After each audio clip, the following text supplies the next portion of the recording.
பின்னாடி இயக்குகிற அடிப்படையில குற்றச்சாட்டு இருக்கிறாங்க காலையில சார் ஏகப்பட்ட அது போன்ற சூழ்நிலை ஏற்பட்டிருக்கிற அடிப்படையில விஜய் பாதியில பிரச்சாரம் சூழ்நிலை பார்க்க முடியுது. காவல்துறை பின்னாடி நடத்துறாங்க, திமுக குற்றச்சாட்டு வைக்கிறாங்க. எப்படி பாக்குறீங்க சார்? இப்போ தேர்தல் நடத்துறது தேர்தல் ஆணையம், தமிழ்நாட்டினுடைய காவல்துறை உயரதிகாரிகள் முதல் கொண்டு உள்ளூர் கான்ஸ்டபிள் வரைக்கும், அதேமாதிரி வருவாய்த்துறை அதிகாரிகள், ஐஏஎஸ் ஐபிஎஸ் அதிகாரிகள் எல்லோருமே இப்போ தேர்தல் ஆணையத்தின் கட்டுப்பாட்டில் தான் இருக்காங்க.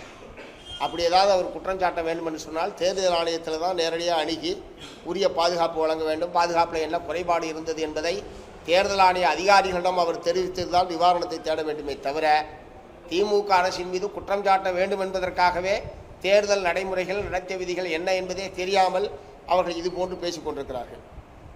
சம்பந்தப்பட்ட தேர்தல் அதிகாரிகளிடம் தான் அனுமதி வாங்கணும். ஆனால் அவர் தலைமைச் செயலகத்துக்கு போகிறார். அநேகமாக இதுதான் முதல் தடவையாக அவர் தலைமைச் செயலகத்துக்கு போயிருப்பார் நினைக்கிறேன் வாழ்நாள்லேயே. நாங்கள் ஒரு 5000 தடவையாவது போயிருப்போம் தலைமைச் செயலகத்துக்கு மக்கள் பிரச்சனைக்காக. இப்போது புதிய அறிமுகம் ஆச்சி ஹோட்டல் சாம்பார் 50 கிராம் ரூபாய் 20 மட்டுமே.